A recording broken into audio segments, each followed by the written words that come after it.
Gareth Bale, c'est d'abord une ascension fulgurante.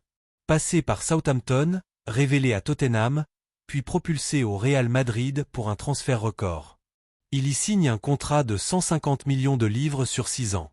Sur le terrain, il brille, Ligue des Champions, but décisif, et une image de star mondiale. Mais derrière cette réussite, Bale reste lucide sur une réalité que beaucoup ignorent. En 2022, Bale raccroche les crampons après la Coupe du Monde. À 36 ans, il entre dans une nouvelle phase de sa vie. Et c'est là que les doutes commencent. Dans une interview à Front Office Sport, il déclare « C'est quelque chose qui m'a toujours affligé ».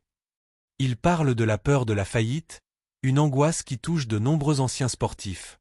Mais pourquoi cette peur? Bale explique que beaucoup d'athlètes continuent à vivre dans le luxe après leur carrière, sans revenus stables. Investissement risqué, mauvaise gestion, entourage peu fiable. Les exemples sont nombreux. Il ajoute, ils ne savent pas comment gérer leur argent, ils ne savent pas comment faire toutes ces choses.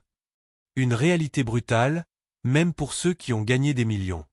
Face à cette menace, Gareth Bale adopte une approche prudente. Il affirme, j'essaie de ne pas vivre une vie de luxe. Sa méthode? Diversifier ses investissements. Il compare sa stratégie à un bâtiment soutenu par plusieurs piliers. Si un pilier est abattu, tout le bâtiment ne s'effondre pas. Une philosophie simple, mais puissante.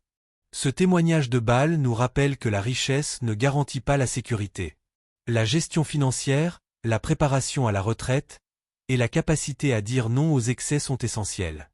Même les stars du football doivent faire preuve de discipline et de vision à long terme. Aujourd'hui, Gareth Bale semble avoir trouvé un équilibre. Il investit, il réfléchit, et surtout, il partage son expérience.